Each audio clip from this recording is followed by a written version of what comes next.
Hola, hola, hola. Buenas tardes en América Latina, buenas noches en Europa, buenos días en las Islas Marshall. Esa no te la esperaba, Pablo. No, siempre me sorprendes con uno nuevo. Es que hay tantas islas en el Pacífico que uno puede saludar cada semana con un archipiélago diferente y no se te agota el año. Te- Buenísima estrategia. Exactamente. ¿Qué tal? ¿Cómo andan ustedes, muchachos?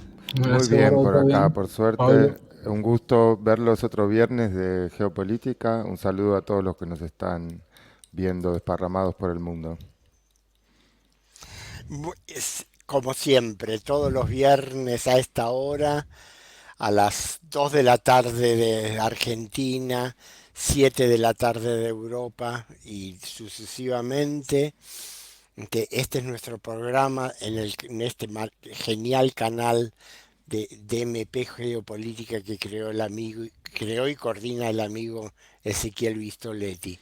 Así es. Bueno, y se pusieron contentos el domingo con el resultado de la elección francesa. más o menos, más o Yo, menos. yo en particular ya no sé qué creer, en qué nos tenemos que entusiasmar y en qué no. Estoy como después de las últimas experiencias agarrando con pinzas todas las noticias que aparecen. Comparto con Pablo.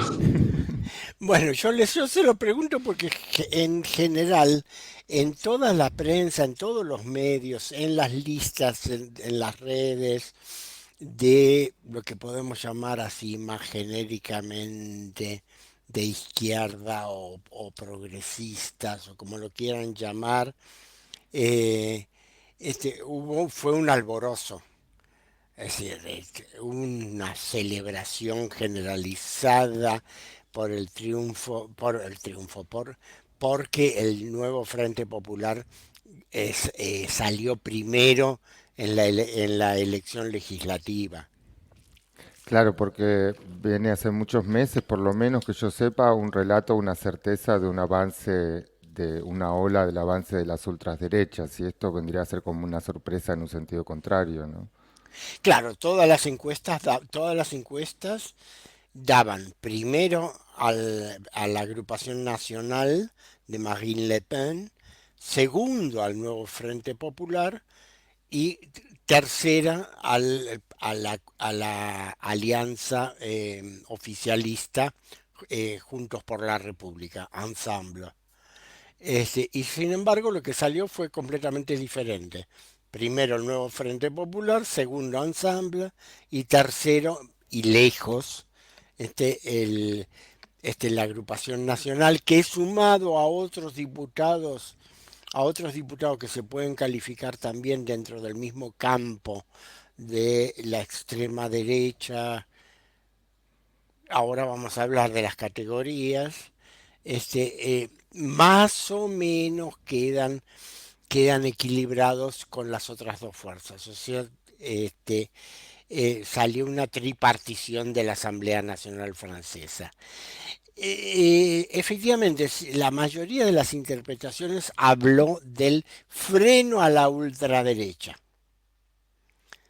Este, lo que pasa es que, primero, Aquí ya hemos hablado un par de veces sobre el tema de las llamadas ultraderechas o extremas derechas europeas. Es decir, no hay que meter, no hay que meter a todos los gatos en la misma bolsa. Una cosa, es decir, una cosa es es decir, la agrupación nacional, liderada, primero fundada hace como 70 años por Jean-Marie Le Pen, y después que desde hace 20, 25 años lleva la hija Marine Le Pen, que es una derecha nacionalista, conservadora, social, racista, xenófoba, misógina, etcétera. Este, que directa, es heredera directa de Acción Francés de los años 30 y de la ideología del régimen de Pétain durante el régimen colaboracionista durante la Segunda Guerra Mundial. De hecho, Jean-Marie Le Pen fue oficial de la división Carlomagno, es decir, la división francesa que peleó junto con los nazis. Wow. Digamos, eso es una ideología. Y no hay que confundirse, no son nazis, son del viejo nacionalismo reaccionario francés Son que data, de- preexistentes. que data del siglo XIX. Es decir, incluso si yo diría que se hizo la Revolución Francesa y apareció este tipo de nacionalismo, Wow.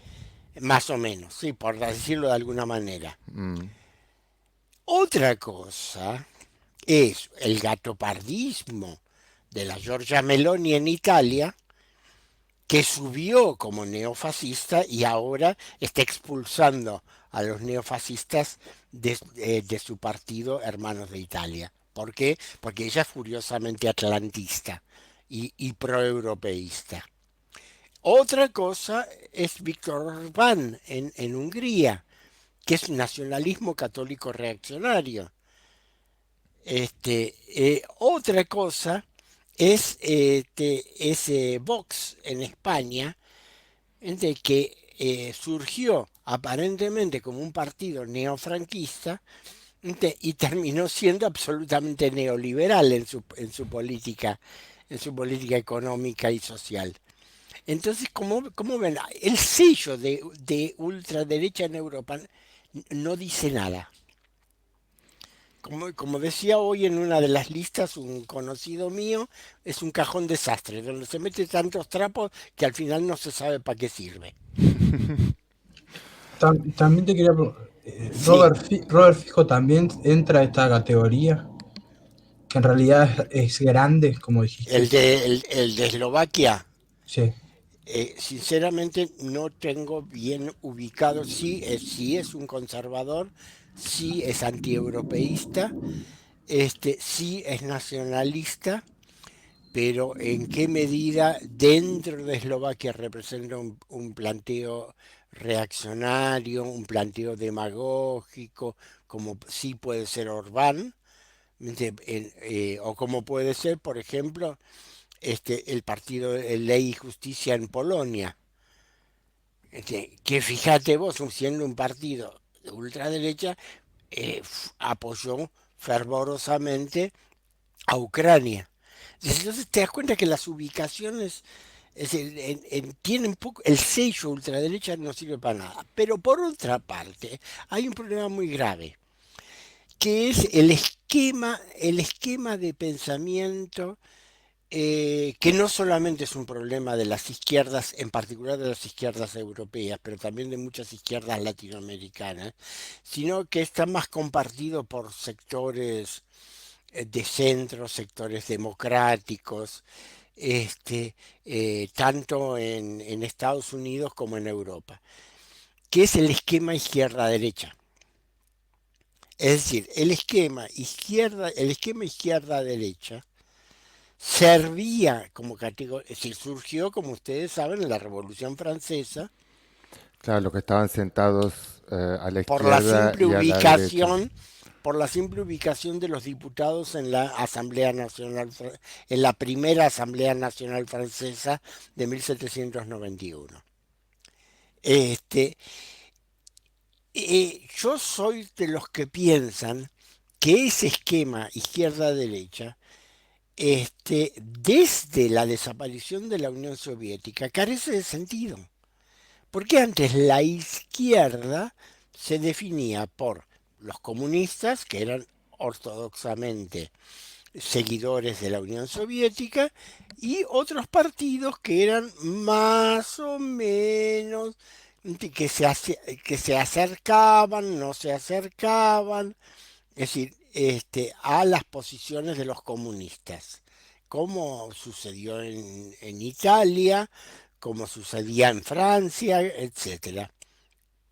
Pero después, cuando el- todos los partidos que venían de esa izquierda, comunistas, socialdemócratas o socialistas, este, según los países, partidos liberales de izquierda, partidos republicanos de izquierda, etcétera, fueron, es decir, bajo la hegemonía de la Europa unificada, fueron bajando banderas y con el argumento de defender la democracia, se fueron asimilando completamente a las posiciones de lo que es el bloque hegemónico europeo.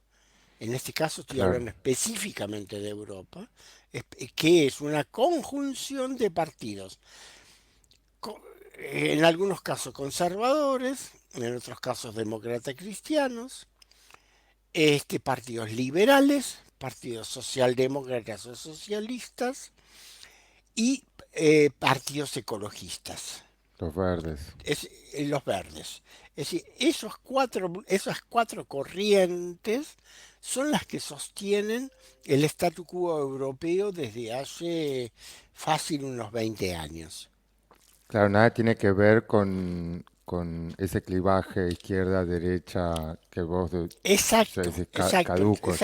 ¿Eh? Exacto, entonces para mí lo que define es la diferencia entre la política de la Comisión Europea o no.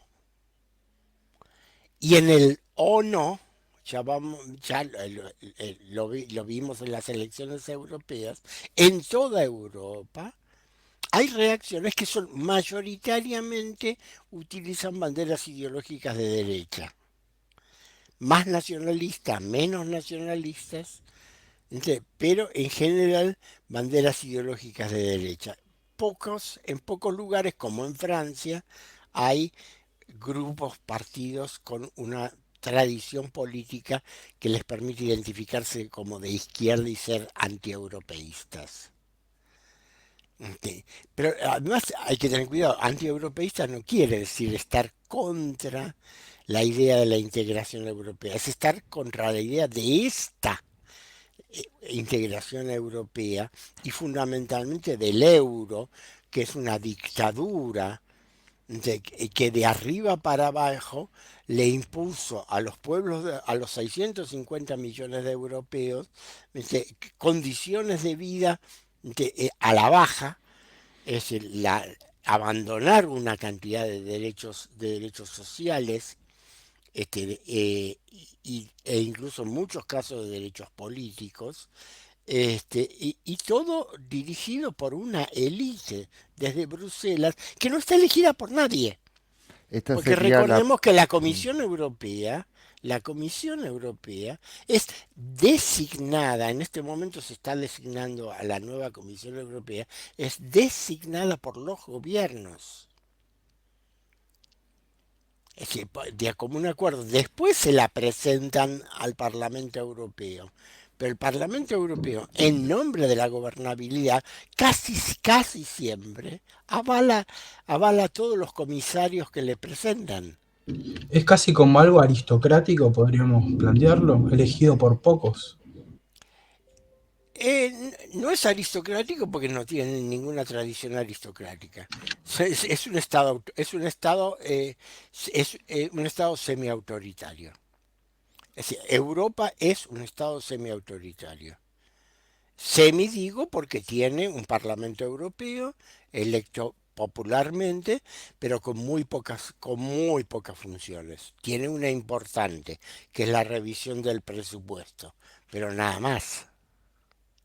Las políticas de defensa, política exterior, es decir, la política de seguridad interior, la política de fronteras, este, las políticas macroeconómicas y de inversión no están bajo control del Parlamento.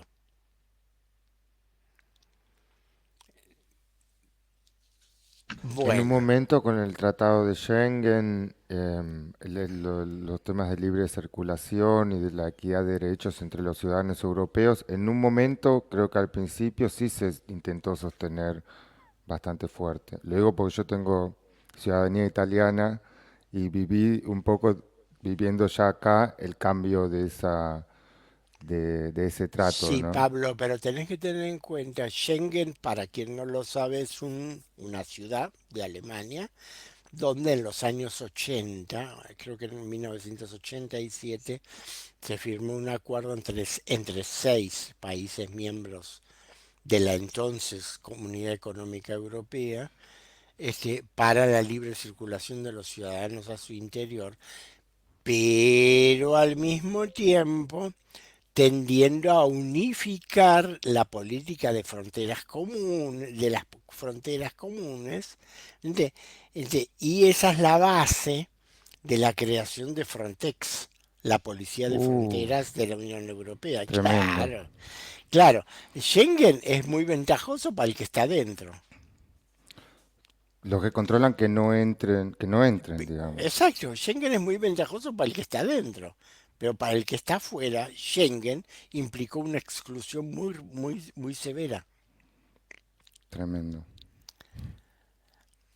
Mm, Bueno, ¿qué pasó?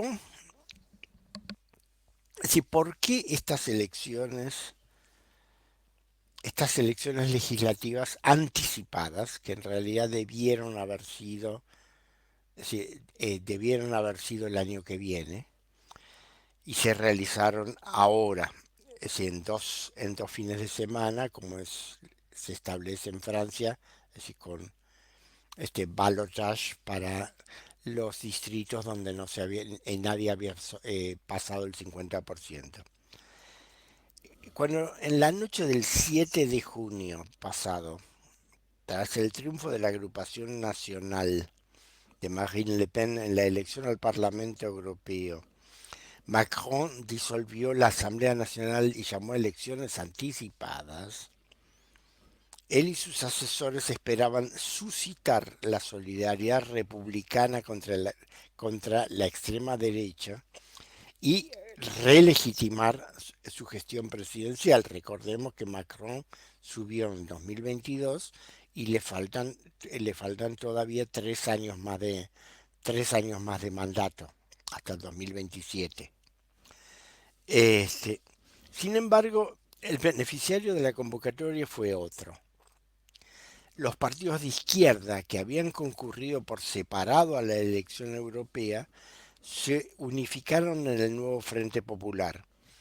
Presentaron, eso fue importante, un programa de reformas sociales y económicas, y contra todos los pronósticos salieron primeros en las legislativas y relegaron al lepenismo al tercer puesto.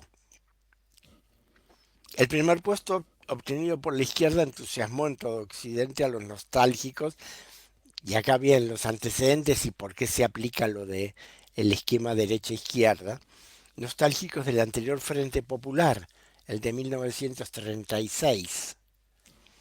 que fracasó a poco andar. La consecuencia del Frente Popular fue el fracaso de la política francesa hacia la Alemania nazi, Claro. el Acuerdo de Múnich de 1938 y la guerra. Tampoco este frente tiene muchas perspectivas, esto lo pongo yo. De, vamos a ver, tenemos un videíto que es bastante ilustrativo respecto al nuevo Frente Popular. Un aumento del gasto público, lo que podría... No, ese es el... La No, figura más vamos a... radical Ahí de la está. izquierda francesa, Jean-Luc Mélenchon, ha viajado a Bruselas, donde ha asegurado que si el Frente Popular llega al poder, el presupuesto francés estará bajo control. La alianza entre la izquierda y los verdes ganó de forma inesperada las elecciones francesas del pasado domingo, en las que prometía un aumento del gasto público, lo que podría crear tensiones con Bruselas, que hace unas semanas reprendió a Francia por su excesivo déficit. Nous n'avons aucun intérêt à un choc frontal avec des institutions capables du pire comme l'est la Commission européenne. Dès lors, il n'y a qu'une manière de régler les problèmes des déficits excessifs, puisque je vous rappelle que nous sommes dans la liste des déficits excessifs, c'est évidemment d'augmenter les recettes. Eh bien, je peux vous dire qu'il n'y a pas une dépense nouvelle, et j'en prends l'engagement devant vous au nom de la coalition, et pas simplement en mon nom personnel, qu'il n'y aura pas une dépense supplémentaire qui ne soit gagée par une recette supplémentaire. Mélenchon también ha criticado al presidente Emmanuel Macron por haber ya designado a Thierry Breton como candidato para repetir como comisario francés.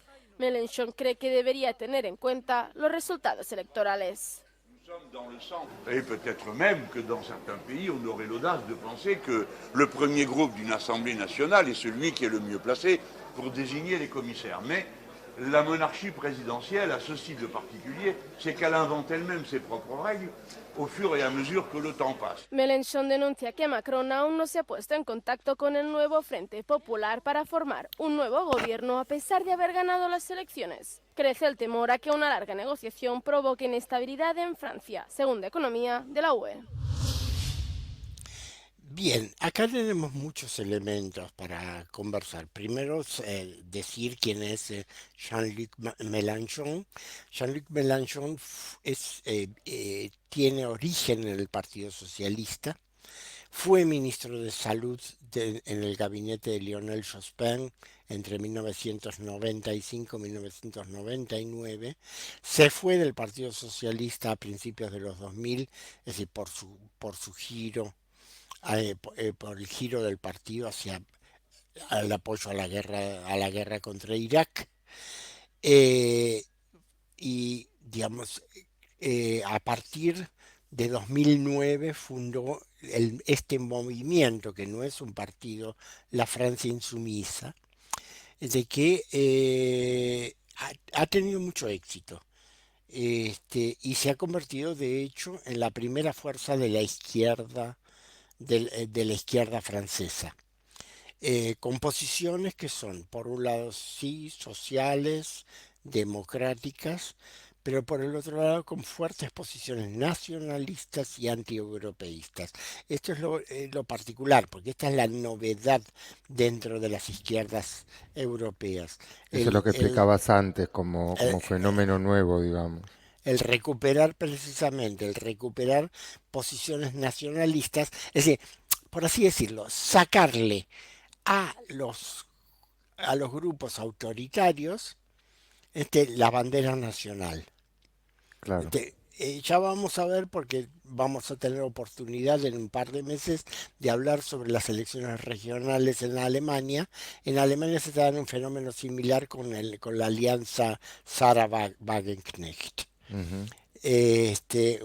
Un grupo que no se constituye como partido, y eso es muy intencional, no constituirse como partido para dar lugar a un juego de alas, y permitir, digamos, un Mm. proceso de consolidación lenta, eh, y además recepcionar movimientos sociales. Sarah Esa es un Wagen, poco que viene del partido que se llama acá en Alemania Die la Linke, la izquierda. izquierda. Claro, exactamente. Este, Es que es propio, digamos, en el caso específico de Mélenchon, esta práctica de la Francia insumisa es resultado de su reflexión sobre las experiencias latinoamericanas, es decir, particularmente sobre el chavismo venezolano y sobre el kirchnerismo argentino, porque él tiene una relación de amistad personal con Cristina Fernández.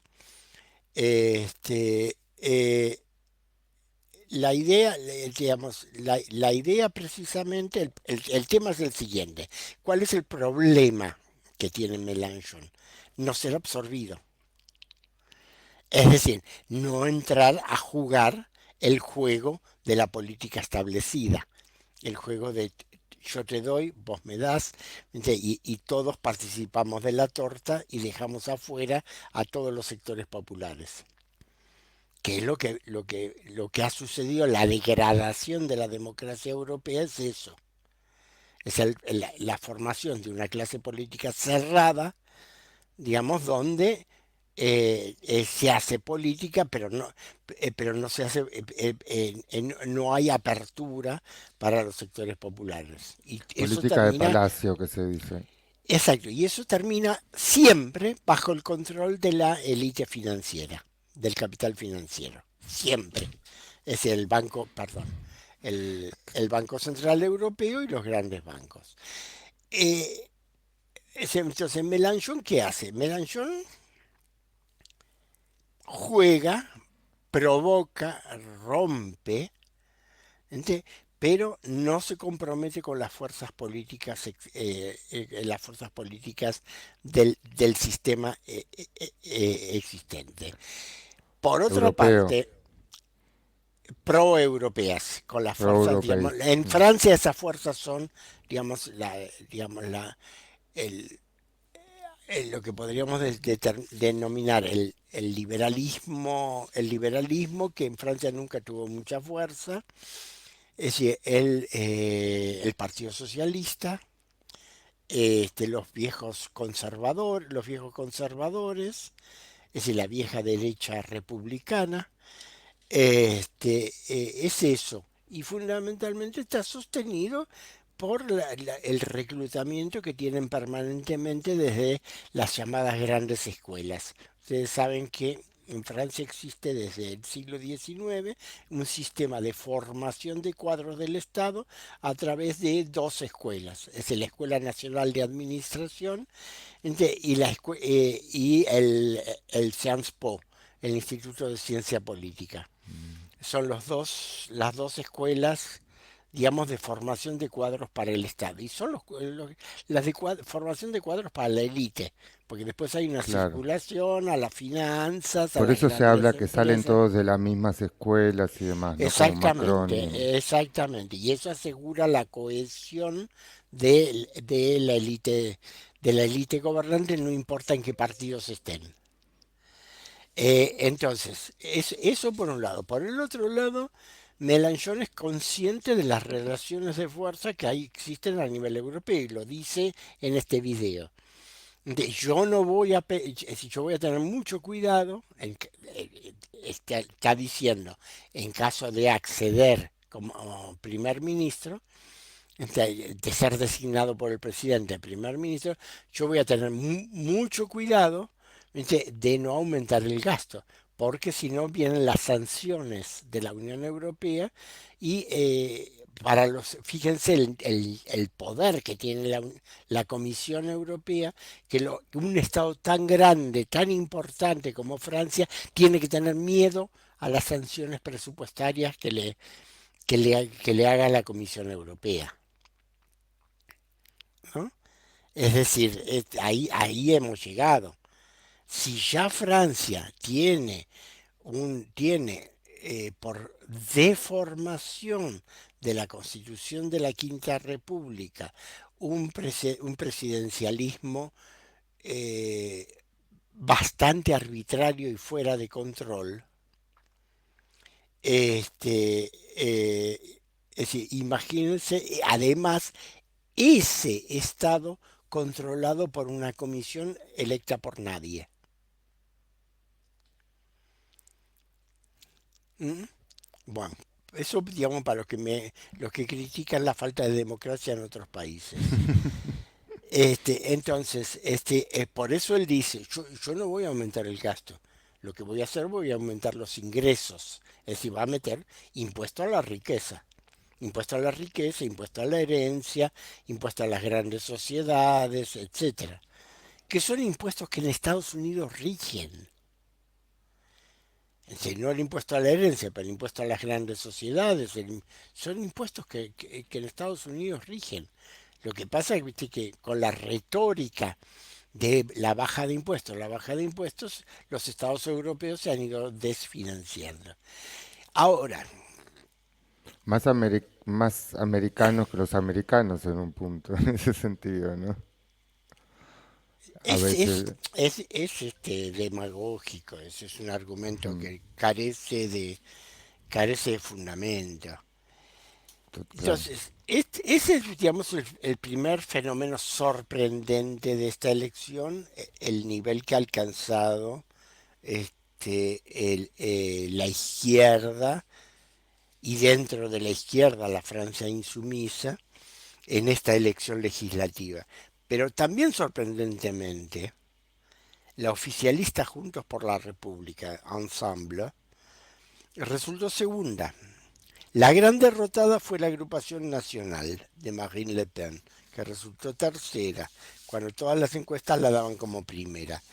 Eh, Podemos ver, Lautaro, cómo quedó la Asamblea Nacional Francesa. Bien, ahí pueden ver la tripartición de la Asamblea Nacional Francesa. En rojo tienen el nuevo Frente Popular, en amarillo tienen Ensemble, es decir, el- la alianza oficialista, y en un azul oscuro tenemos la agrupación nacional y sus aliados, que son otros, son diputados independientes no, es decir, también de esa posición autoritaria, pero que no pertenecen a la agrupación nacional. Entonces lo que podemos ver es que simplemente si miran las cifras, nadie tiene la mayoría de 287 diputados como para formar gobierno. En principio, teóricamente, deberían poder formar coaliciones entre ellos, cosa Entre los que es, primeros, entre claro, los... cosa que es imposible, primero porque Mélenchon dijo claramente, y ahí está su táctica de no quedar absorbido por el sistema político, dijo tajantemente que la Francia insumisa no va a aceptar formar una coalición de Una gobierno coalición. con el macronismo. Ente- Un poco Obviamente, haciendo, un poco haciendo obviamente, valer sus votos, ¿no? a ver, no solamente haciendo valer sus votos, sino también manteniendo la coherencia de la crítica al sistema político, aún sabiendo que probablemente no puedas formar gobierno. Porque en este cálculo aritmético, obviamente, ninguno de los que están allí va a formar partido con la agrupación nacional, formar gobierno, quiero decir, con la agrupación nacional. Entonces, es decir, el plan la idea de Macron y sus asesores es dividir al nuevo Frente Popular. Recordemos, en el nuevo Frente Popular están la Francia Insumisa, el Partido Socialista, los Verdes y el Partido Comunista. El Partido Socialista es es el mismo Partido Socialista que estuvo en la presidencia y en el gobierno en la época de François Hollande, es decir, entre 2012 y 2017. O sea, el Claro. mismo partido que aplicó políticas de ajuste, que acompañó las políticas de ajuste europeas, las brutales políticas de ajuste contra Grecia, contra Italia, contra España y contra Portugal. Es decir, acompañó el golpe de Estado en Ucrania en 2014. François Hollande fue el que estuvo, el que participó junto con Angela Merkel y y con David Cameron más tarde con Boris Johnson en las negociaciones con Vladimir Putin sobre Ucrania para implementar los acuerdos de Minsk, que reconocidamente lo- tanto Angela Merkel como François Hollande reconocieron el año pasado que le habían mentido a Putin y que simplemente mantuvieron las negociaciones para darle tiempo a Ucrania de armarse suficientemente. Wow. Eh, entonces, ese es el Un Partido partido Socialista. socialista desgastado en su imagen, ¿no? Con Ese poca es el Partido veracidad. Socialista, ese es el Partido Socialista francés. Sin embargo, en la elección europea, con un primer candidato muy con mucha popularidad, Robert Glucksmann, el Partido Socialista sacó 14,5% de los votos. Y en esta elección consiguió casi tantos diputados, unos 70 más o menos, como la Francia insumisa. Entonces, el Partido Socialista que aspira a poner también a poner el primer ministro. Por eso se adelantó ahora Mélenchon ayer y proclamó que quiere ser el primer ministro. Ahora, Macron especula con romper el nuevo Frente Popular y conformar un gobierno de centro, ¿no? Con los republicanos, que son lo que ahí se ve con esos 66 diputados que ahí están en un azul claro, con algunos regionalistas si pueden, y con los socialistas. Lo que pasa es que es un juego numérico que no se sostendría. No se sostendría primero por las enormes divergencias ideológicas y también personales entre los dirigentes. Y segundo, que hacia la primera votación que hubiera en la Asamblea Nacional ese gobierno esa mayoría se rompería. Por lo tanto, la situación que quedó pendiente y la perspectiva que hay de- es que no va a haber, no va a haber mayoría para nadie. A ver, tenemos una foto del presidente, ahí está, Emmanuel Macron muy enojado después de las elecciones, y detrás de él su joven primer ministro, Gabriel Attal, que después lo vamos a ver en otra foto, este, eh, que por lo pronto fue ratificado por Macron en el cargo con una intención que en ese sentido no me parece incorrecta, que es la idea de que si él le aceptaba la renuncia a Gabriel Attal, y no se nombra inmediatamente el nuevo gobierno, lo que quedaba era un gobierno, un llamado gobierno dimisionario, con muy pocas facultades, que no podría firmar una cantidad de decretos en muchos rubros. Claro. Es decir, entonces sería una situación de ingobernabilidad muy grande Sin tener la para lapicera, como se Francia. dice. ¿Cómo?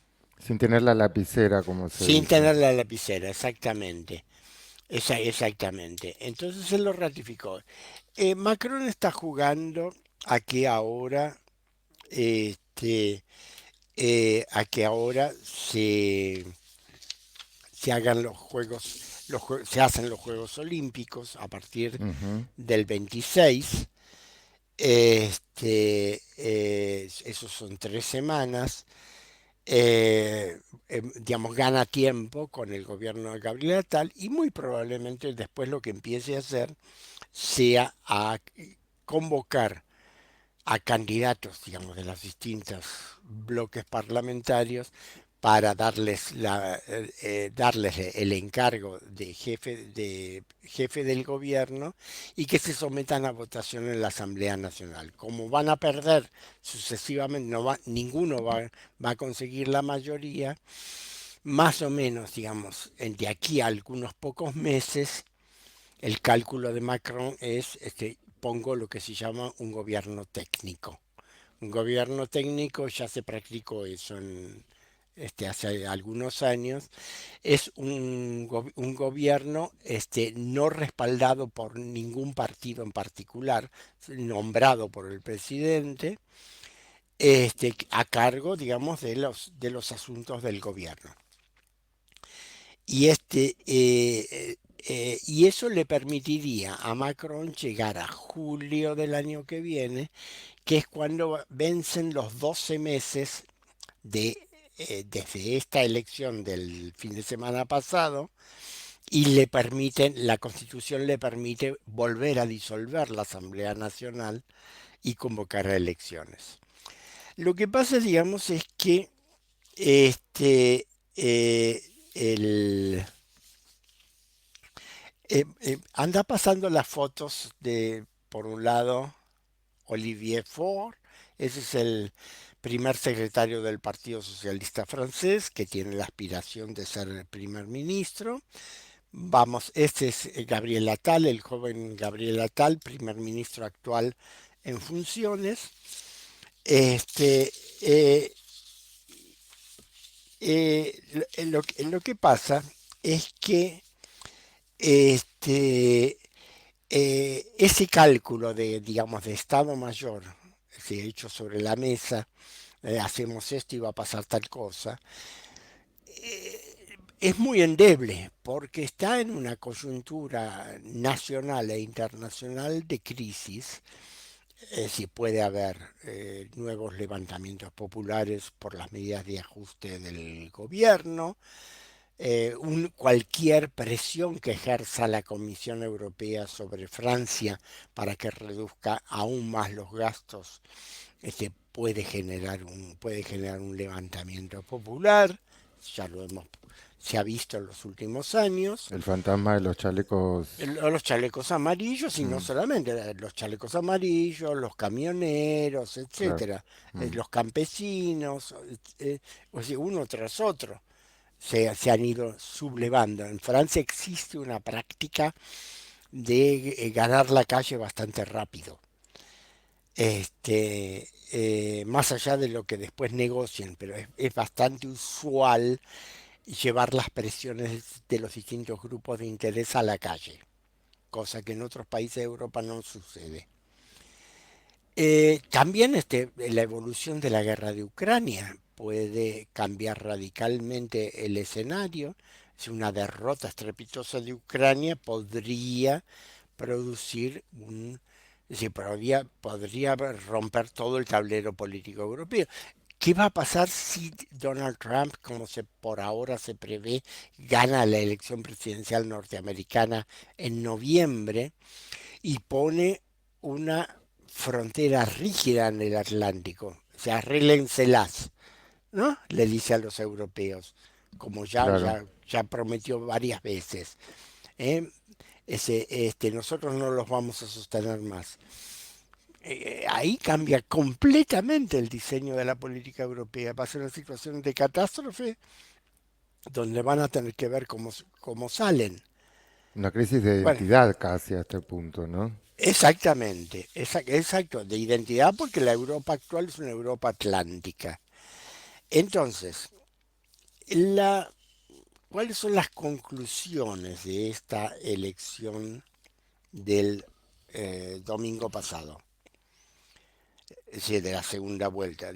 Entonces, la segunda vuelta de las elecciones legislativas confirma en primer lugar una conclusión de índole general, que los pueblos de Europa quieren recuperar su independencia y salirse del autoritarismo que les impone una Comisión Europea no elegida por los pueblos y que decide sobre la vida y ventura de 650 millones de europeos, que se mete en todos los aspectos de la vida de los europeos. O sea, algunos pueblos buscan el camino por la derecha, otros por izquierda. Es decir, según lo que esté disponible. Por eso hablábamos al principio de la relatividad del esquema izquierda-derecha.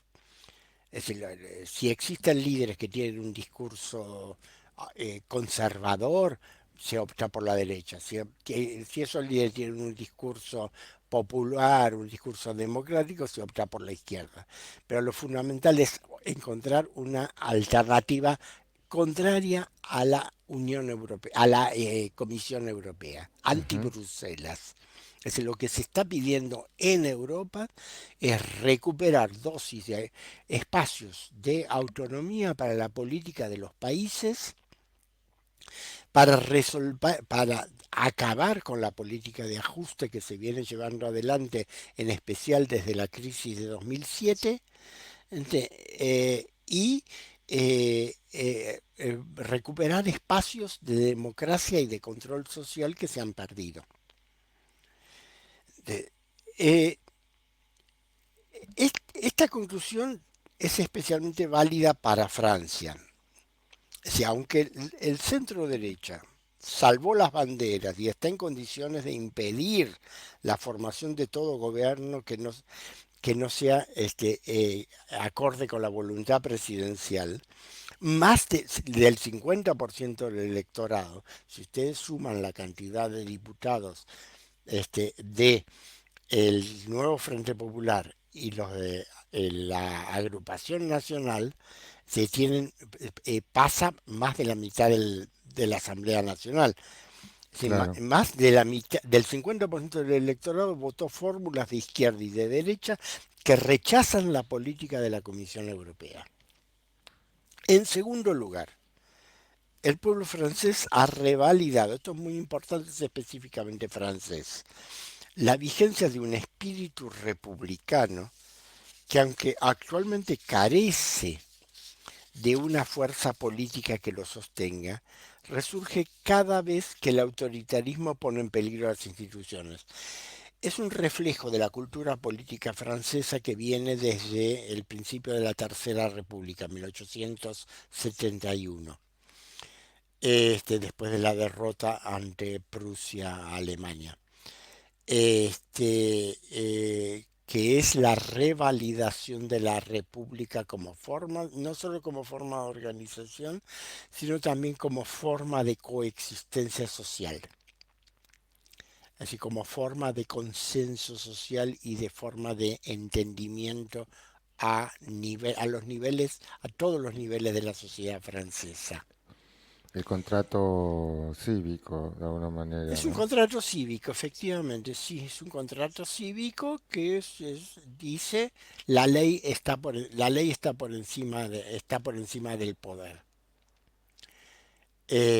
Bueno, por supuesto, eso siempre, cada tanto tiene que luchar contra las manifestaciones de autoritarismo. La constitución de la Quinta República es semiautoritaria, ya desde el origen en 1958.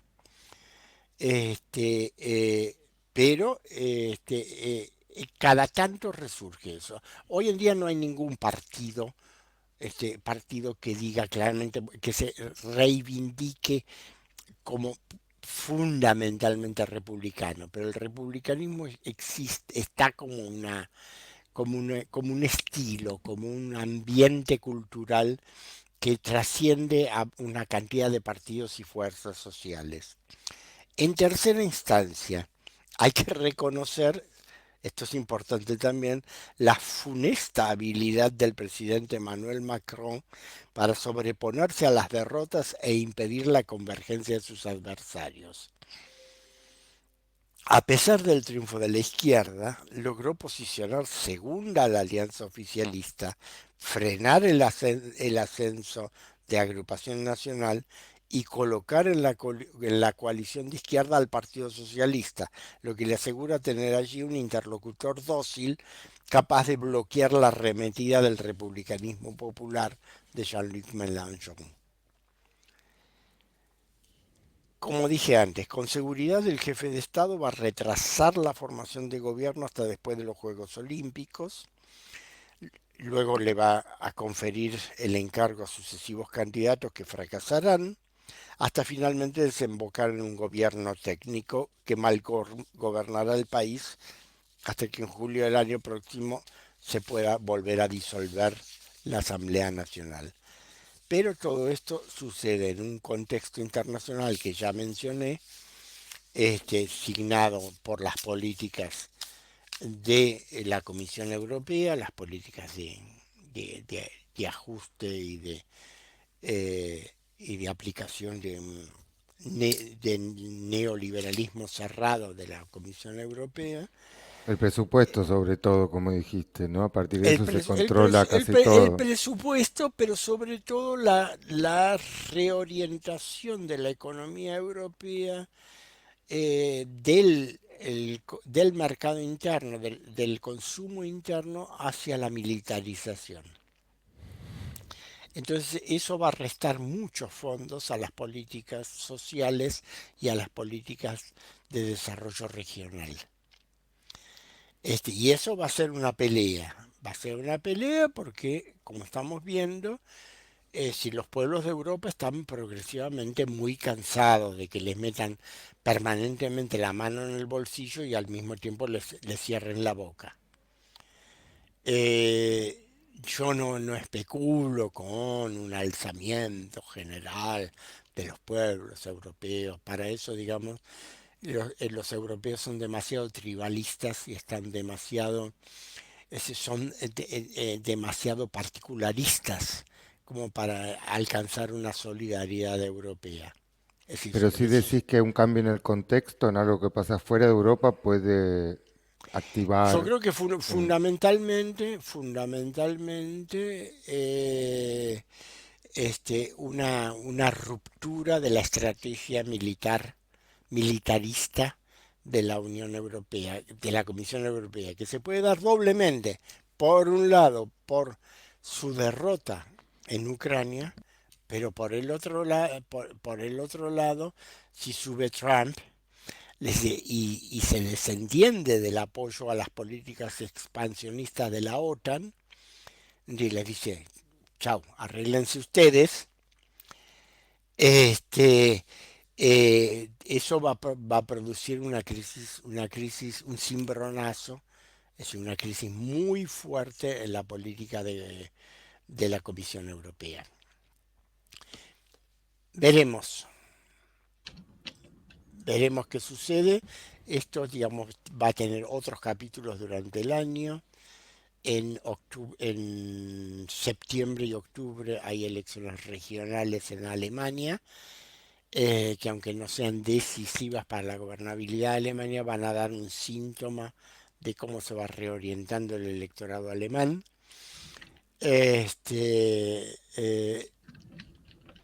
Esto es un proceso en marcha que se va a ir decantando en los próximos meses y vamos a ver cómo evoluciona. Bueno, Bien. no sé, Lauta, si hay alguna pregunta, algún comentario. Acá hay un comentario como un poco más general. Preguntan, ¿quién gobierna en Francia hoy en día? Un poco más de arriba. Capaz hablamos de Macron, pero... Sí, bueno, si se refiere a fuerzas políticas, lo que gobierna, como yo expliqué, es por un lado la coalición que se llama Juntos por la República, Ensemble pour la République, es decir, que es una conjunción de fuerzas que tienen origen en distintos partidos del centro derecha. Si se refiere al poder detrás del trono, lo que gobierna es la gran finanza. Es decir, Macron, recordemos, fue funcionario, primero está salido de la ENA, la Escuela Nacional de Administración, y segundo, ha sido ha sido cuadro de la banca Rothschild. Es decir, por lo En su tanto, momento se lo anunciaba como el candidato de la banca directamente. exactamente, sí, sí, sí, sí, es la gran banca y los fondos de inversión, efectivamente, es eso. Acá preguntan qué opina Mélenchon de la guerra en Ucrania, cómo se posiciona. Y Mélenchon, justamente eso es lo urticante. Mélenchon está a favor de negociaciones de paz inmediatas. Es decir, que Francia debería interceder ante la Comisión Europea para que se negocie para que se negocie con Putin el alto el fuego y las condiciones y un tratado de paz. Es justamente esa es la manzana de la discordia en Ujú, política exterior. bien. Creo que estamos, Eduardo. Bueno, Sí, sí. me parece muy bien. Entonces, como siempre, preguntas, comentarios por YouTube o en forma directa a través a través de mi canal de Telegram. Me escriben a @ejvior y yo, digamos, a partir de mañana iré respondiendo y seguiremos dialogando. Un fuertísimo Perfecto. abrazo para ustedes, muchísimas gracias a los dos. Muchas gracias a todo nuestro público y seguimos activos discutiendo este mundo que está cambiando tan rápido y que no sabemos bien para dónde. Absolutamente. Saludos a todos. Hasta Saludos, el viernes que viene. saludos, Eduardo. Abrazo. Chau.